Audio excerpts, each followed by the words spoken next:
শালার বেটা শালারা করে বাড়ি কিনতে আসছে না বাপের বাড়া কিনতে আসছে, গরমে গাড় ফাইটে যাচ্ছে, এখন পর্যন্ত তোর খোঁজ নাই। আর তুই শোন, নতুন মুরগি পাইছি বুঝলি, তোরে পুটকির মতো মুখটা যেন ওর সামনে খুলিস নি। বাড়ির আছে কোনো হোক বিক্রি করে দিতে হবে, বুঝতে পারছিস? ঠিক আছে আব্বা। আব্বা বাড়ি ভালো হয়েছে তো? আরে আরে আসুন আসুন বসুন। লেওড়াতে বসবো নাকি? চেয়ার কো? সরে পাশা তো চেয়ার আনতে বলিনি, লেওড়াতে বসবে নাকি ওরা? ঠিকই তো বলছে, চেয়ার নেই। আপনাদের আসতে অসুবিধা হয়নি তো? তো অসুবিধা হলে কি বললা শীতেন? করতাম না তো কিছুই, মানুষ খাতিরে বললো। আব্বা বাড়ি তো খুব মারাত্মক গো।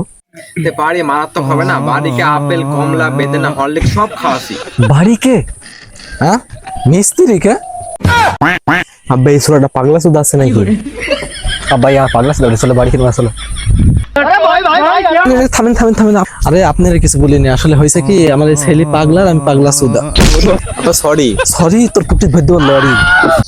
মিস্ত্রি তো ভালোই খাওয়াছেন, তা আমার একটু মিষ্টি সিষ্টি খাওয়ান।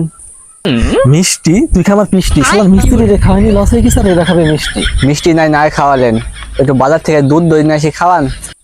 কি দুধ? মারি দেবো তোর। কি সব খাই খাই পাটি বাড়ি কিনতে আইছে, খাই করে এরম বাড়ি কিনতে আইছে না খাইতে আইছে? এরা তো কিছু খাইতে দিবেন না রে, তাই আমি পান খাই। আব্বা আমি কি খাবো? বাল খা। তো যাহা তো হলো, তো বাড়িটা ঘুরে এবার দেখান। তো চলেন আপনাকে বাড়িটা ঘুরে দেখাই।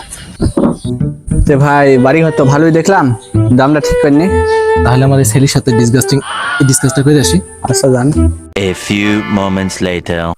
ছেলের সাথে তো ব্যালকনিতে কথা বলে আসলাম, বাড়ি 7 লাখ হলে আমি দিয়ে দিব। ধুর বাড়া কি বলেন কথা বলেন, রে ধনের বাড়ি 20,000 টাকা দিব, দিবেন? আমার এই বাড়ির কর্নারে একটা পাট খেত আছে, এই কথা আমাকে বলছেন কে? ওই পাট খেতে যাই তোর পিছন মার দেবো।